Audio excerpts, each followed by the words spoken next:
About History series, Taiwanese immigrants in the early Qing Dynasty. Welcome back to The Explainer. Today we're diving into one of the wildest historical paradoxes you'll ever come across.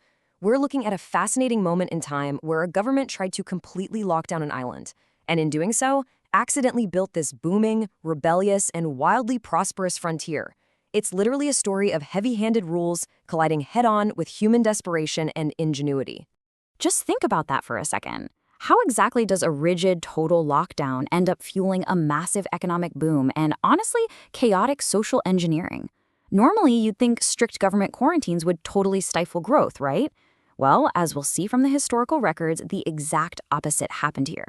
This is an absolute masterclass in unintended consequences, and it all kicks off with a massive political headache. Section 1. Debate and passive rule. To keep or abandon. Okay, let's set the stage. The year is 1683. The Qing Dynasty has just defeated Zen Keshuang's forces, effectively conquering Taiwan. But the royal court, they are deeply, deeply divided on what to actually do with this newly acquired land.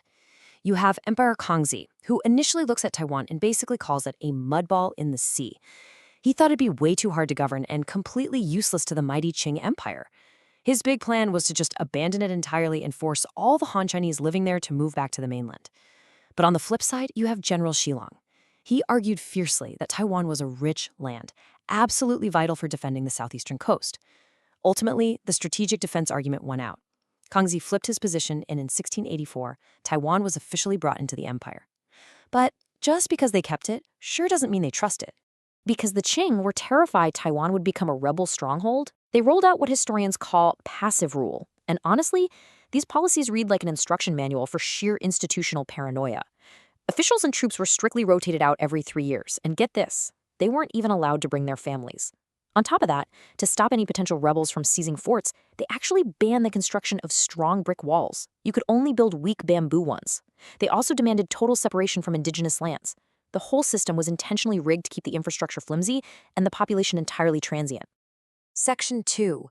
The ban and smuggling, a desperate migration. So we've seen how they treated their own officials, but what about the everyday people? You know, the folks trying to escape the crowded, highly mountainous, land-scarce coastal provinces over on the mainland. Well, the Qing slapped down a ridiculously strict migration ban. No official pass, no entry. But here's the real kicker. There were absolutely no families or wives allowed. Zero. Even if a guy legally crossed over to Taiwan, he couldn't bring his wife or kids, and he couldn't send for them later either. The intent here was crystal clear. Stop permanent settlement dead in its tracks. And this is where we hit the core paradox. The grand plan was to stop rebels, cap the population, and eventually force all these settlers to pack up and go home. But the reality on the ground? It triggered a massive, massive wave of illegal, undocumented migrants. Desperate people from Fujian and Guangdong were taking unbelievable risks, piling into smuggling ships to cross the notoriously treacherous Taiwan Strait, a stretch of water ominously known as the Black Water Trench. The harsh laws didn't stop the migration, they just forced it completely underground. Section 3. Bear sticks and society, a chaotic demographic. So who was actually surviving this incredibly dangerous crossing? Think about it. When your government policy basically filters out everyone except young, high-risk, undocumented men, you end up with a society entirely full of low hanjiao, or what they called bear sticks. These were single, landless, wandering men with absolutely no family ties. Without the grounding influence of a family and often completely out of work, this exploding demographic of frustrated, unemployed single guys quickly became a massive source of crime and social instability.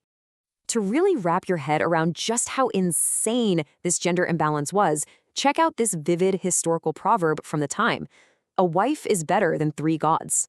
That tells you everything you need to know, right? Because women were so incredibly rare, the social value placed on marriage absolutely skyrocketed. This caused some dark cultural shifts, like sky-high dowries and the really tragic rise of a child bride system, where young girls were practically sold and adopted into families just so they could eventually marry the sons. It was a pretty bleak reality born out of this engineered demographic crisis. Now, what's really interesting here is how this extreme gender imbalance set off a massive demographic chain reaction. There's another famous saying, have mainland grandpas, no mainland grandmas. Since these desperate Han men couldn't bring wives over from the mainland, they started intermarrying with the indigenous Pingpu women of the plains.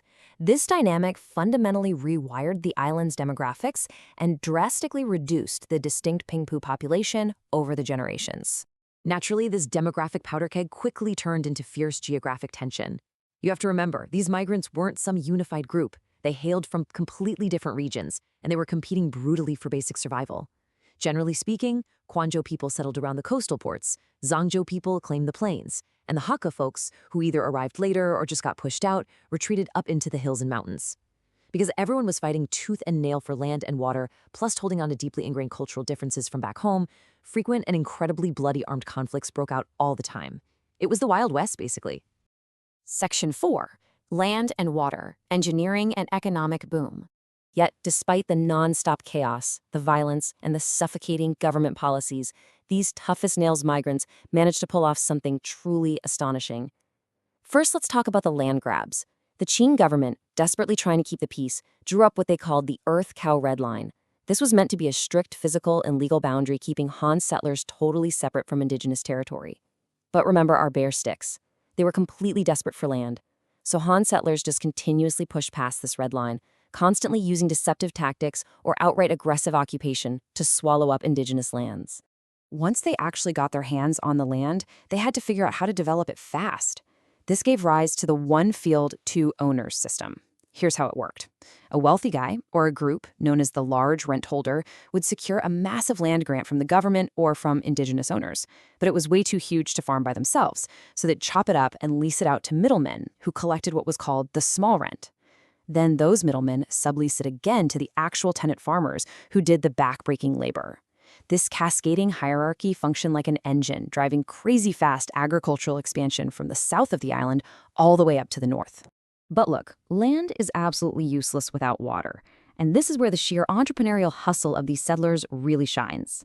They sparked these massive private infrastructure projects, things like the Babao Canal, Mawu Canal, Luohan Canal, and Kaogang Canal. And get this, none of these were built by the Qing government. They were entirely privately funded and organized by the settlers themselves. It's incredible. These canal networks literally transformed Taiwan from a rough, untamed frontier into a high-yield, double-harvest economy that was suddenly exporting massive mountains of rice and sugar.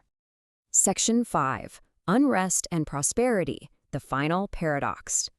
So, what we end up with is soaring economic success built right on top of the highly explosive social foundation. The dual personality of Taiwan society back then is perfectly summed up in a famous historical saying, 3 years a small revolt, 5 years a major rebellion. It was a wildly volatile mix. You throw together corrupt short-term officials who don't care about the future, crushing taxes, an enormous population of heavily armed, frustrated bear sticks, and intense resource wars, yeah, you've got a powder keg that was pretty much always detonating. And here is the actual timeline of those explosions. You've got the Zuigui Rebellion in 1721, the Lin Shuangwen Rebellion in 1786, and the Dai Chaochun Rebellion in 1862. But here is the absolute most crucial takeaway. The Qing government designed their passive rule policies explicitly to prevent Taiwan from becoming a rebel base. But by banning families and treating the entire island like some giant quarantine zone, they inadvertently engineered the exact rebellious society they were terrified of in the first place. Talk about an own goal. Eventually, the government just had to face reality. The early strategy of transient chaotic migration bans was a complete failure. So, by the 18th century, during the Qianlong era, the Qing officially lifted the ban on families. Finally, women and children could arrive legally. And with the family unit properly established, those wild roaming bear sticks actually began to settle down. The transformation from a volatile makeshift migrant camp into a stable, deeply rooted society had finally kicked off. Which leaves us with this final, really provocative thought to chew on.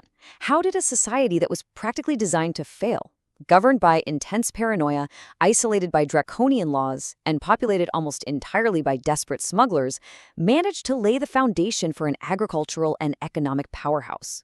It really goes to show that when you push people to the absolute edge, the unintended consequences of that isolation can forge a type of resilience and entrepreneurial drive that no government decree could ever plan for. Keep that in mind the next time you hear about top-down solutions to complex human problems. Thanks so much for joining me on this explainer. I'll catch you in the next one.